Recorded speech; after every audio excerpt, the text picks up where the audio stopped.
મારો પણ અનુભવ કહે છે, જ્યારે ધારાસભ્ય તરીકે ચૂંટાઈને 2 વર્ષ વિધાનસભામાં બેઠા, અનેક પ્રશ્નોને લઈને જ્યારે વહીવટી તંત્ર સાથે લડવાનું થાય, પોલીસ તંત્ર સાથે લડવાનું થાય, ત્યારે અમારે કોઈ પીઆઈ-પીએસઆઈ સાથે જમીનના ઝઘડા નથી, અમારે કોઈ કલેક્ટર, ડીડીઓ, એસપી સાથે જમીનના ઝઘડા નથી, પણ જ્યારે આદિવાસીઓની વાત આવે છે, આદિવાસીના અધિકારોની વાત આવે છે, એમની વિકાસની વાત આવે છે, ત્યારે સરકાર જે ભેદભાવ ગુજરાતમાં કરી રહી છે એના માટે અવારનવાર અમારે સંઘર્ષમાં ઉતરવું પડે છે અને અનેક વાર જેલો પણ વેઠવી પડે છે, કેસો પણ થાય છે।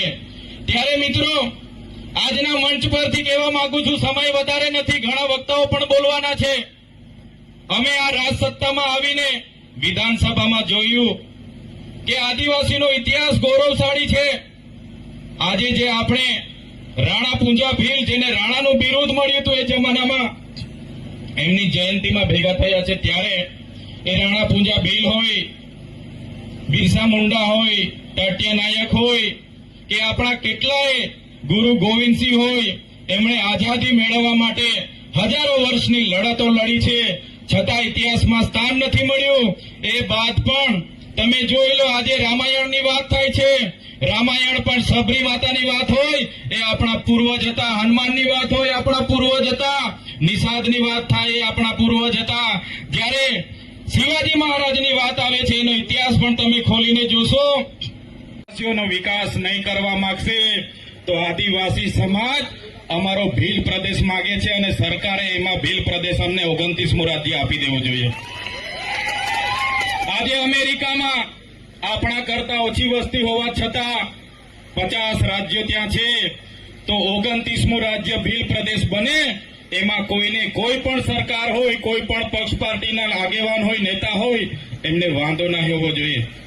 આજે તમે જોયું હશે, શિક્ષકો નથી, રોડ રસ્તા નથી, જિંદાબાદ મુર્દાબાદ આપણે બધા કરી રહ્યા છે, પણ આ સરકારોની મનસા નથી આદિવાસીઓનો વિકાસ થાય, આ સરકારની મનસા નથી આદિવાસીઓને અધિકાર મળે, એટલા માટે જ આટલા બધા ભેદભાવ થાય છે। ત્યારે આ મંચ પરથી કહેવા માંગીએ છીએ, જે ભીલ પ્રદેશ આપણો ભૂતકાળમાં હતો, એમાંથી રાજસ્થાનમાં, મધ્યપ્રદેશમાં, ગુજરાત અને મહારાષ્ટ્રમાં વિભાજન કરવામાં આવ્યું। આજે પણ આપણી સીમાઓ નડતી નથી, આજે પણ આપણી રોટી બેટીનો વ્યવહાર છે।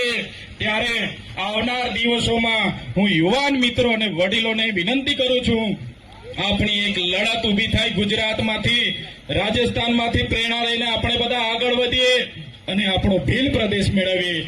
આ જ વાત સાથે મારી વાણીને હું વિરામ આપું છું। જય આદિવાસી, જય ભીલ પ્રદેશ।